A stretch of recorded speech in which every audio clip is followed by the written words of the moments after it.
Bhagavad Gita, Chapter 2, The Yoga of Knowledge. Face the challenges of life. This chapter can be taken as an entire epitome of the Bhagavad Gita. To dispel Arjuna's delusion, the Lord explains. First point, all of us have within us an eternal spirit or Atma, which is but a spark of the divine. We should learn to associate ourselves with that Atma rather than think of ourselves just as mere physical mortals, physical, mental, or at the intellectual level. The Atma never dies, nor can it be slain. This body passes on from childhood to youth and then to old age. The cells have all changed, but the divinity continues to remain unaffected. After death, which is mandatory for whoever or whatever is born, this divine principle just passes on to another body. Second point, by not meeting the challenge and running away from the battlefield, Arjuna is only failing in his ordained duty as a Kshatriya. Symbolically, this is also a divine call of the Lord to man to discard his fears in the face of life's challenges and to come forward to play the game of life as best as he can. Third point, working in one's own chosen field is a must. No one should try to shun it. Work should be done with a single pointed, devoted mind. In totality, no multitasking, with an evenness of mind, irrespective of the rewards and recognition. Work done with the expectation of the fruits will only result in anxiety. When we do work just for the sake of work, there is bound to be more perfection in the work, as we will be free of all the unnecessary anxieties, fears, doubts of the results. This is the true Karma Yoga, and this alone will lead to spiritual awakening. Fourth point, a very valuable advice is given on the inner attitude that should be had while executing our duties or transacting in the world. Equanimity of mind is very important. Pain and pleasure relating to our intellectual zone, loss and gain relating to our mental zone, conquest and defeat relating to our physical zone are all an integral part of life.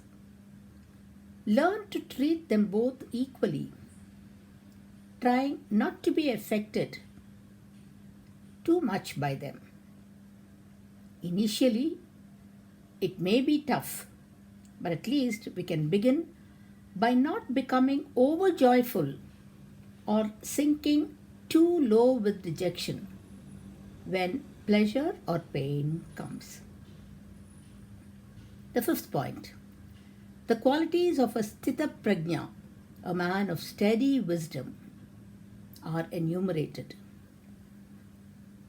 The man of Sthita Prajna completely casts off all desires from his mind, blissful in his own experience of the self, neither shaken by adversity nor gloating during prosperity, free from attachment, fear, and anger, meets life with equanimity in good and bad times, neither rejoices nor hates, and he is able to withdraw his senses from the sense organs and objects, and their mad, lustful wanderings in their respective fields.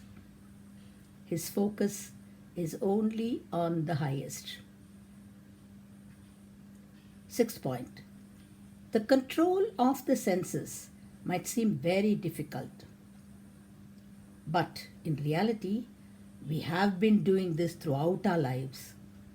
Our attachment to toys in childhood was overcome automatically when we got attached to computer games, etc., at a slightly older age.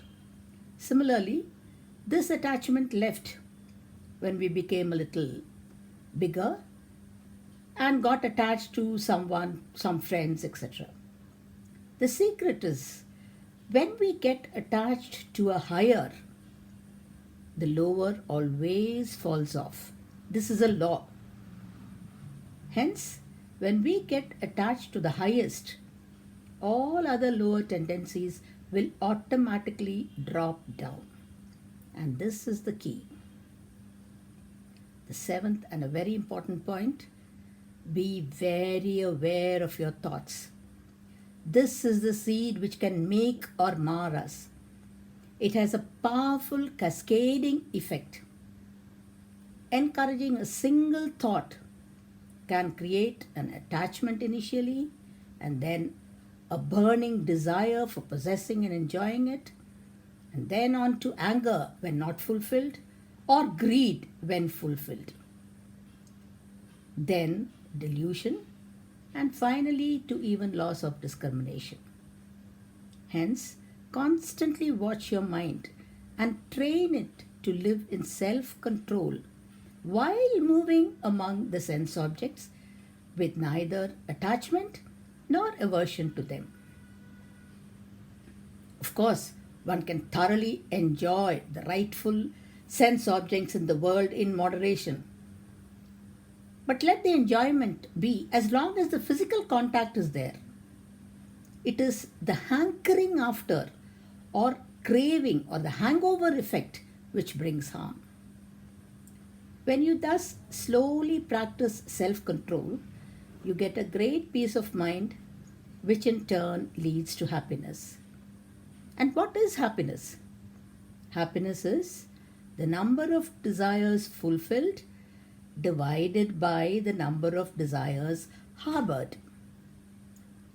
For more happiness, we may increase the numerator, but more importantly, decrease the denominator.